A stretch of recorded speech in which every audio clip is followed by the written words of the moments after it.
আপুনি জানেনে broiler chicken বেছিকৈ খালে কি ভয়াৱহ ৰোগ হয়? মুখৰ ব্ৰণৰ পৰা সোনকালে মুক্তি পাবলৈ কি খাব লাগে? পেটৰ চৰ্বি কম কৰিবলৈ কি খাব লাগে? এনেকুৱা ধৰণৰ আৰু কিছুমান জনা নজনা প্ৰশ্নসমূহৰ উত্তৰ জানিবলৈ আমাৰ লগতে ভিডিঅ'টোৰ শেষলৈকে থাকিব বুলি আশা ৰাখি ভিডিঅ'টো আৰম্ভ কৰিছোঁ।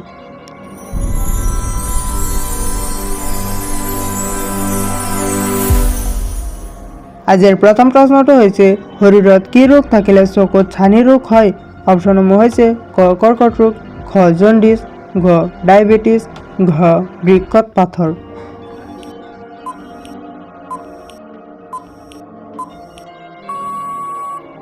ইয়াৰ ভিতৰত শুদ্ধ উত্তৰটো হ'ব অপশ্যন গ ডায়েবেটিছ। শৰীৰত ডায়েবেটিছ ৰোগ থাকিলে ছানি ৰোগ হয়।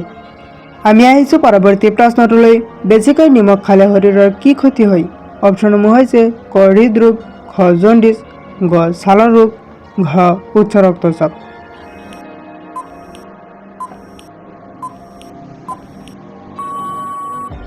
ইয়াৰ ভিতৰত শুদ্ধ উত্তৰটো হ'ব অপশ্যন ঘ উচ্চ ৰক্তচাপ। বেছিকৈ নিমখ খালে শৰীৰৰ উচ্চ ৰক্তচাপ ৰোগ হয়। আমি আহিছোঁ পৰৱৰ্তী প্ৰশ্নটোলৈ। চাহৰ লগত কি মিহলাই খালে কেতিয়াও তেজৰ অভাৱ নহয়? অপশ্যনসমূহ হৈছে ক নেমুৰ ৰস, খ নিমখ, ঘ চেনি, ঘ মৌ।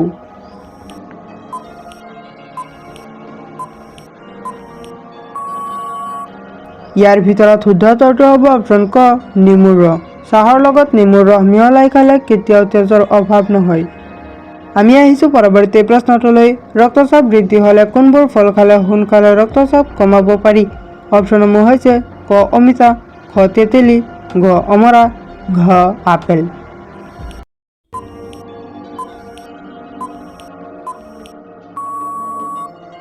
ইয়াৰ ভিতৰত শুদ্ধ উত্তৰটো হ'ব অপশ্যন খ তেঁতেলী। ৰক্তচাপ বৃদ্ধি হ'লে তেঁতেলী খালে সোনকালে ৰক্তচাপ কমি যায়। আমি আহিছোঁ পৰৱৰ্তী প্ৰশ্নটোলৈ। কোনবিধ উদ্ভিদৰ পাত গৰম কৰি বিষ হোৱা ঠাইত লগালে বিষ কমি যায়? অপশ্যনসমূহ হৈছে ক থানকুনি পাত, খ নিমৰ পাত, ঘ পদিনা পাত, ঘ আকন পাত।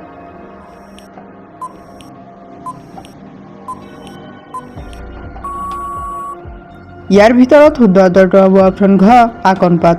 আকনৰ পাত গৰম কৰি বিষ হোৱা ঠাইত লগালে বিষ কমি যায়। আমি আহিছোঁ পৰৱৰ্তী প্ৰশ্নটোলৈ। কেঁচা হালধীয়া খালে শৰীৰৰ কোনটো অংগ বৃদ্ধি পায়? অপশ্যনসমূহ হৈছে ক মগজু, খ যকৃত, ঘ হৃদযন্ত্ৰ, ঘ হাঁওফাঁও।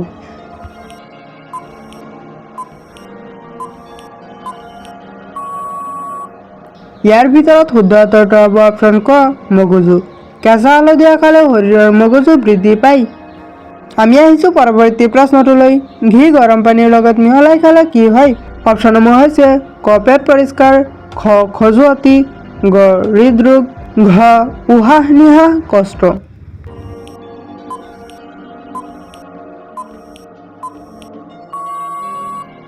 ইয়াৰ ভিতৰত শুদ্ধ উত্তৰটো হ'ব অপশ্যন ক পেট পৰিষ্কাৰ। ঘি গৰম পানীৰ লগত মিহলাই খালে পেট পৰিষ্কাৰ হয়।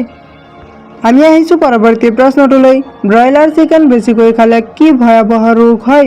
অপশ্যনসমূহ হৈছে ক টাইফয়েড, খ কেঞ্চাৰ ৰোগ, ঘ গেষ্ট্ৰিক, ঘ ডায়েৰিয়া।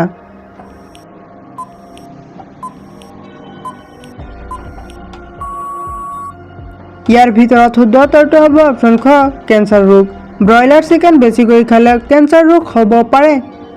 আমি আহিছোঁ পৰৱৰ্তী প্ৰশ্নটোলৈ। কোনটো উদ্ভিদ ব্যৱহাৰ কৰি কেঞ্চাৰৰ ঔষধ তৈয়াৰ কৰা হয়? অপশ্যনসমূহ হৈছে ক অৰ্জুন গছ, খ তুলসী গছ, ঘ নিম গছ, ঘ নয়নতৰা গছ।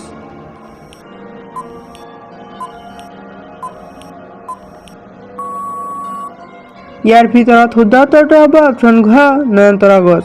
নয়নতৰা উদ্ভিদ ব্যৱহাৰ কৰি কেঞ্চাৰৰ ঔষধ তৈয়াৰ কৰা হয়। আমি আহিছোঁ পৰৱৰ্তী প্ৰশ্নটোলৈ। টেঙা মাছ খালে কোনটো সমস্যা সোনকালে আৰোগ্য হয়?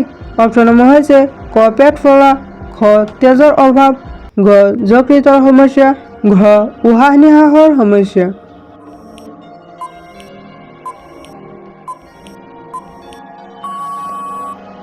ইয়াৰ ভিতৰত শুদ্ধ উত্তৰটো হ'ব অপশ্যন খ তেজৰ অভাৱ। টেঙা মাছ খালে তেজৰ অভাৱ সোনকালে পূৰণ হয়। আমি আহিছোঁ পৰৱৰ্তী প্ৰশ্নটোলৈ। মুখৰ ব্ৰণৰ পৰা সোনকালে মুক্তি পাবলৈ কি খাব লাগে? অপশ্যনসমূহ হৈছে ক অমিতা, খ তিয়হ, ঘ গাজৰ, ঘ কল।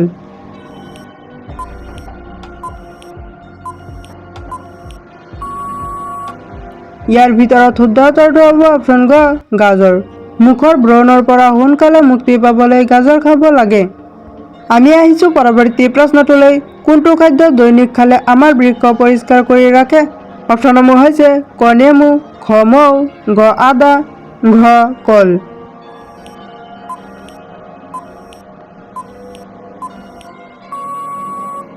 ইয়াৰ ভিতৰত শুদ্ধ উত্তৰটো হ'ব অপশ্যন ক নেমু। দৈনিক নেমু খালে আমাৰ বৃক্ক পৰিষ্কাৰ কৰি ৰাখে। আমি আহিছোঁ পৰৱৰ্তী প্ৰশ্নটোলৈ। কোনটো পাচলি কেঁচা খালে শৰীৰৰ কেলছিয়াম সোনকালে বৃদ্ধি পায়? অপশ্যনসমূহ হৈছে ক ফুলকবি, খ টমাटर, গ শিম, ঘ ভেন্দি।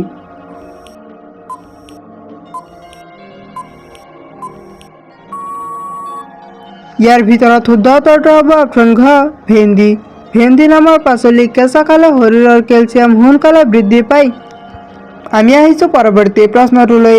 মানৱ শৰীৰৰ কোনটো অংগই আটাইতকৈ বেছি প্ৰতিক্ৰিয়া প্ৰকাশ কৰে? অপশ্যনসমূহ হৈছে ক হৃদয়, খ চকু, গ স্নায়ু, ঘ মগজু।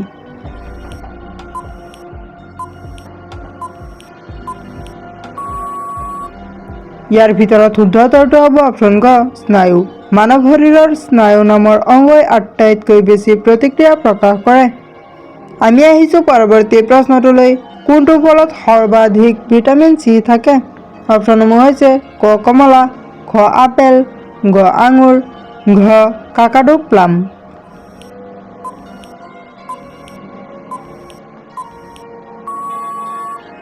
ইয়াৰ ভিতৰত শুদ্ধ উত্তৰটো হ'ব অপশ্যন ঘ কাকাডু প্লাম। কাকাডু প্লাম নামৰ ফলত সৰ্বাধিক ভিটামিন চি থাকে।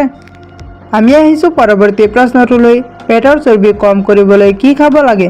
অপশ্যনসমূহ হৈছে ক কুঁহিয়াৰৰ ৰস, খ নেমুৰ ৰস, গ ডালিম, ঘ আপেল।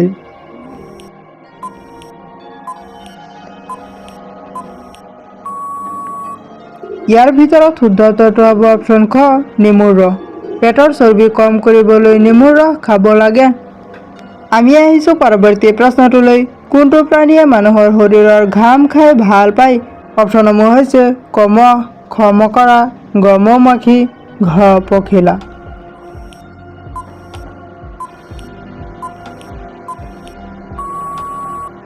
ইয়াৰ ভিতৰত শুদ্ধ উত্তৰটো হ'ব অপশ্যন ঘ পখিলা। পখিলাই মানুহৰ শৰীৰৰ ঘাম খাই ভাল পায়। আমি আহিছোঁ পৰৱৰ্তী প্ৰশ্নটোলৈ। পৃথিৱীৰ কোনখন দেশত মহিলাৰ ভোটাধিকাৰ নাই? অপশ্যনসমূহ হৈছে ক ভেটিকান চিটি, খ মনাকো, গ নেপাল, ঘ কিউবা।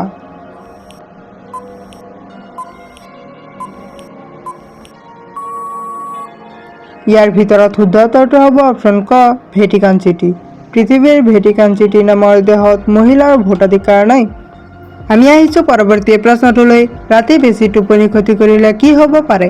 অপশ্যনসমূহ হৈছে ক ব্ৰেইন টিউমাৰ, খ হৃদযন্ত্ৰৰ ক্ষতি, গ চকুৰ সমস্যা, ঘ ৰাতিকণা।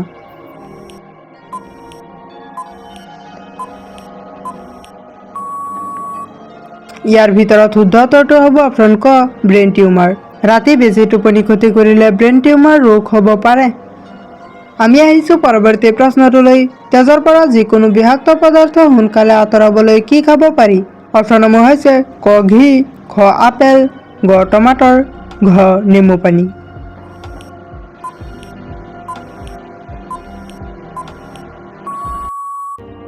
ইয়াৰ ভিতৰত শুদ্ধ উত্তৰটো হ'ব অপশ্যন ঘ নেমু পানী। তেজৰ পৰা যিকোনো বিষাক্ত পদাৰ্থ সোনকালে আঁতৰাবলৈ নেমু পানী খাব পাৰি। ভিডিঅ'টো শেষলৈকে দেখাৰ বাবে ধন্যবাদ।